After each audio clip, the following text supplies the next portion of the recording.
la posibilidad de soñar otros mundos, otras realidades, de pensar futuros que no sean los futuros distópicos que nos ofrece este presente. Fui parte de algunas de las actividades que llevan adelante desde Proyecto Rumia, que es un proyecto que busca entramar, hacer horizontes entramados, especulaciones colectivas para futuros amables, y en este caso traen una charla, una propuesta de compartir acerca del dinero en la imaginación del futuro. 3 propuestas extrañas. Esta actividad la va a facilitar Ezequiel Gato. Ezequiel Gato es investigador y es asistente de CONICET, docente en teoría sociológica, traductor y coordinador de talleres, es también doctor en Ciencias Sociales por la UBA, licenciado en Historia por la Universidad Nacional de Rosario, una persona con muchos diplomas que nos invita a pensar sobre el dinero en el futuro y está en línea con Radio Nacional Bariloche. Ezequiel, muchísimas gracias por el tiempo, bienvenido a la radio pública, te saluda Martina acá, ¿cómo estás?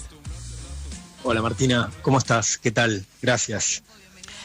Bien, y la verdad es que muchas veces parece, viste, como dicen esa frase de nos resulta más fácil pensar el fin del capitalismo que pensar el fin del mundo que el fin del capitalismo, y estamos en un momento donde pensar en el futuro está bastante complejo. ¿Cuál es tu propuesta? ¿Cómo es la invitación que vos traes?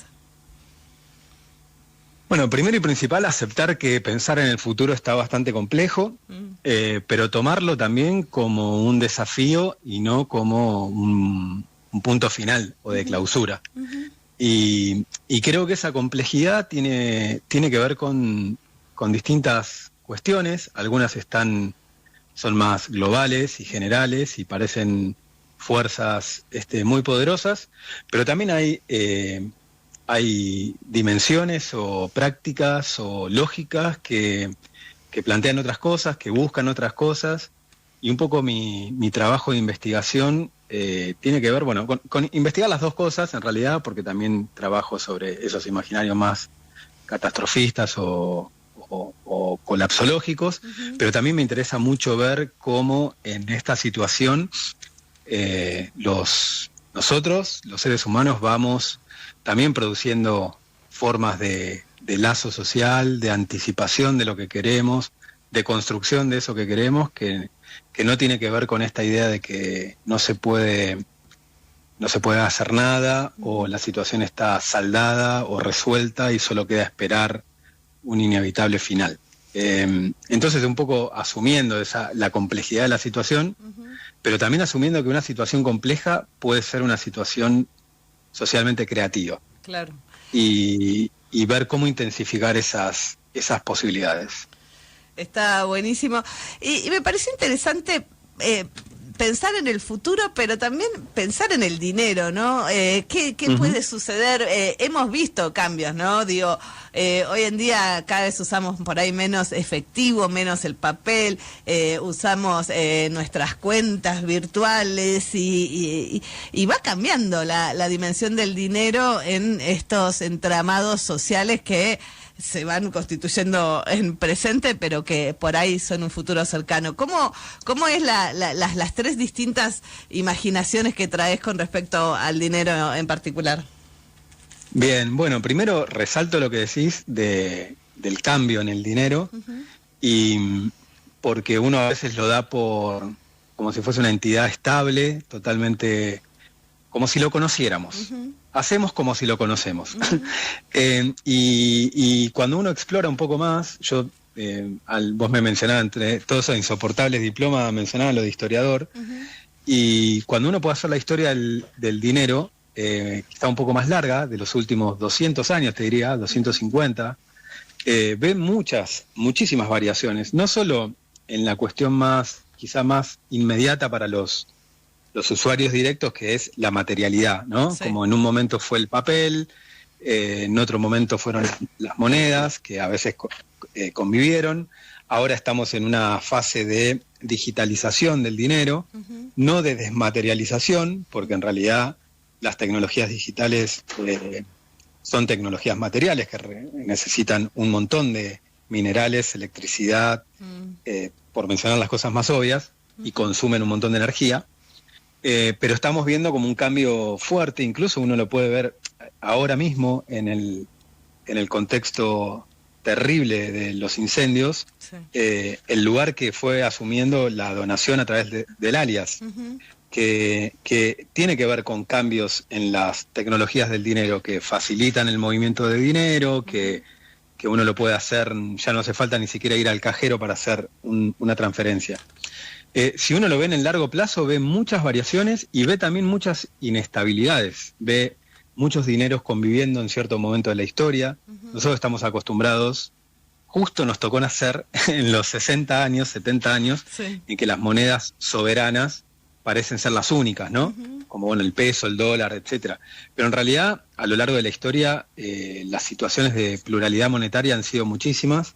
Nosotros mismos en Argentina tuvimos una experiencia muy importante alrededor del 2001, con un montón de monedas sociales apareciendo, no solo las cuasimonedas tipo Patacón y eso, sino monedas del Club del Trueque y ese tipo de experiencias que paralelizaron al peso. Bueno, un poco todos esos, ver como este proceso del dinero, a mí me interesa porque también la manera en que lo vemos permite pensar o imaginar o proyectar la manera en que podría ser el dinero. Y e incluso que podría no ser, bajo la idea de cómo sería una sociedad que no requiere dinero para sus intercambios. Entonces, un poco lo que traje para mañana son tres imágenes de futuro del dinero. Una tiene que ver con la ciencia ficción actual, de un libro del año 2020. Luego otro tiene que ver con Elon Musk y lo que están pensando las tecnocorporaciones respecto al dinero, muy cerca de las criptomonedas, obviamente, pero también una pregunta muy chiquita, pero muy vertiginosa, que es, en caso que se llegue a Marte, ¿qué dinero se usaría? Claro. Y luego la tercera es una propuesta que justamente plantea algo más cercano a la abolición del dinero, a la posibilidad de tener unas estructuras tecnológicas que nos permitan distribuir recursos de forma más justa y sin necesidad del dinero. Entonces, como eso, mañana la idea es poner en movimiento una imaginación del dinero, a ver si también podemos encontrar ahí algo para hacer que no sea lo que está pasando ahora, que es una dominación absoluta o muy, muy amplia del capital financiero sobre los intercambios y sobre el uso mismo del dinero. Totalmente. La verdad es que me quedo pensando en varias cosas acerca de esta distribución del dinero y lo que hoy es ese símbolo, ¿no? Por ejemplo, de un dólar o un Bitcoin o incluso la meme coin. Que parecen como símbolos muy alejados de la realidad concreta de las personas que tienen que ir y comprar un pan. ¿Cómo ves esa distancia a lo largo de lo que vos has estudiado, ¿no? Y en ese sentido, ¿de qué se puede llegar a hablar mañana también? Sí, bueno, yo no veo tan lejos el símbolo del dólar del problema de comprar el pan, digamos. Creo que justamente hay una relación muy directa entre la historia argentina, sus endeudamientos, sus relaciones con Estados Unidos, las transformaciones del capitalismo de los últimos 50 años y dónde queda Argentina en ese proceso, y los problemas que tenemos todos en este momento respecto a, por ejemplo, el precio de la comida, ¿no? Entre paréntesis, en un contexto de un dólar muy barato en un punto que hace que la economía justamente se ordene a partir del poder que tiene la cotización del dólar en Argentina. Entonces, no veo tan lejos una cosa de lo inmediato, el acto inmediato de intercambiar algo por dinero, por ejemplo, de esos símbolos. Y yo creo que lo que por ahí mañana puede aparecer respecto a eso, un poco. Yo estoy dispuesto a que aparezcan las cosas que la gente que va a ir quiera pensar y proponer, ¿no? También hago esa invitación al diálogo mañana. Pero de mi parte creo que puedo plantear respecto a la crisis de la hegemonía del dólar como moneda del mercado mundial, que es un proceso que estamos viendo y que se fue acelerando en los últimos años, y imaginar un mundo sin dólar o imaginar un mundo sin la centralidad del dólar es una pregunta respecto a la imaginación del futuro y el dinero. Y respecto a las criptomonedas, un poco vamos a hablar de eso cuando charlemos sobre Elon Musk y la colonización espacial, pero también tiene que ver con, creo que las criptomonedas han tenido que ver con, o expresan, unas nuevas formas, o a lo mejor unas formas intensificadas de relación con la fantasía de ser millonario, que no deja de ser una imaginación de futuro respecto al dinero. Tener mucho dinero, o pretender tenerlo, o anticiparlo, o esperarlo, no deja de ser una manera de colocar al dinero en el futuro y establecer uno mismo con esa imagen de futuro una cierta relación, ¿no? Como, bueno, hacer ciertas cosas para alcanzarla, o no alcanzarla. Y el dinero tiene un poder enorme para ordenar la imaginación de futuro social, porque lo obvio es que es muy difícil evitar relaciones monetizadas en este momento.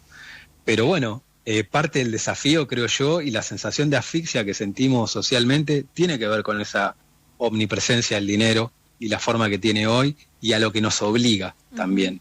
Entonces, encarar un poco de frente el tema y no darlo tan por descontado, como una apuesta también política, a ver qué podemos hacer con el dinero, más allá de hablar de si hay mucho, poco, dólar, peso o deuda, no sé. Tratar de saltar un poco esas formas más habituales de hablar de dinero para ver qué hay del otro lado. Te escuchaba, Ezequiel, y la verdad es que me quedo pensando en esta cuestión del futuro que vos venís observando y en la que venís trabajando desde la perspectiva de la sociología, de la historia. Y yo justo ayer estaba pensando, claro, estamos en una época en la que ya no podemos identificar, por ejemplo, si un video es verdadero o falso por la inteligencia artificial, si una noticia es verdadera o falsa. Y ayer mirando una peli de robot digo, claro, ya dentro de poquito capaz que no podemos identificar si una persona es persona o es un robot. O sea, te da a veces ese tipo de vértigos de decir cómo se precipitan cosas que por ahí de chicos, de chicas, las veíamos como en un futuro lejano y ahora se acercan. ¿Cómo ves esa parte de la vertiginosidad de este momento? Sí, está buena la pregunta. Yo creo que hay muchas cosas que están pasando que no sé si alguna vez las imaginamos tan así. De hecho, creo que hay muchas cuestiones que justamente quizá la característica que tienen que son han sido bastante poco anticipadas.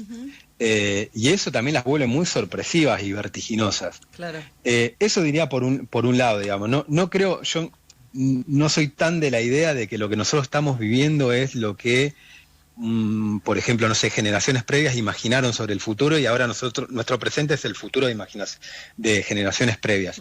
Cuando uno hace la sociología y la historia también de la imaginación del futuro, lo que encuentra es que por lo general ningún futuro se cumple y en la búsqueda de ciertos logros u objetivos, bueno, se van produciendo cosas que de nuevo participan de nuevas imaginaciones de futuro que tampoco se van a cumplir, pero que hacen que un poco uno podría pensar que la humanidad es un poco eso, es un poco desear algo y nunca lograrlo, y no lo digo, no me parece una mala noticia necesariamente, sino que bueno, pone en movimiento procesos, relaciones, novedades.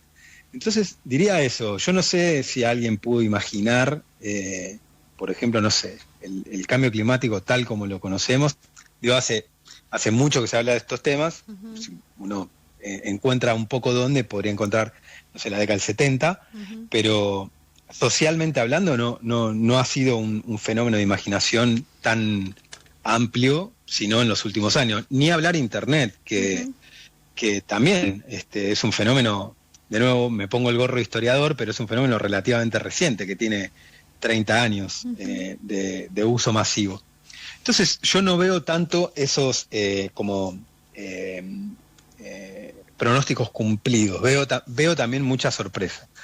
Y veo ahí hay algo de esa posibilidad de lo inesperado que me parece interesante para pensar el futuro. porque si supiésemos exactamente lo que va a pasar, me parece que sería medio aburrido todo, medio inhabitable también. Los humanos necesitamos anticipar y que no sea exactamente, que lo que sucede no sea exactamente lo que anticipamos, digamos. También es parte de crear también. Claro. No solo las peores imaginarios, sino también lo que queda en el medio de espacio para construir, ¿no? En el presente, una idea y una acción que nos lleve hacia un futuro más vivible. Bueno, me parece re interesante que esté esta charla. Te agradezco mucho, Ezequiel, por este ratito para conversar, y reiteramos que la charla va a ser mañana, ¿verdad? Mañana a las 7 de la tarde en Macacha. En Macacha, pasaje Gutiérrez 890, esta charla. Te mando un abrazo grande, Ezequiel. Muchas gracias por la charla y bueno, nos vemos mañana con los que tengan ganas de acercarse. Ahí pasaba Ezequiel Gato, investigador, docente, escritor, se especializa en una cosa que se llama futuridades, y en este caso la charla va a enfocarse en el dinero en la imaginación.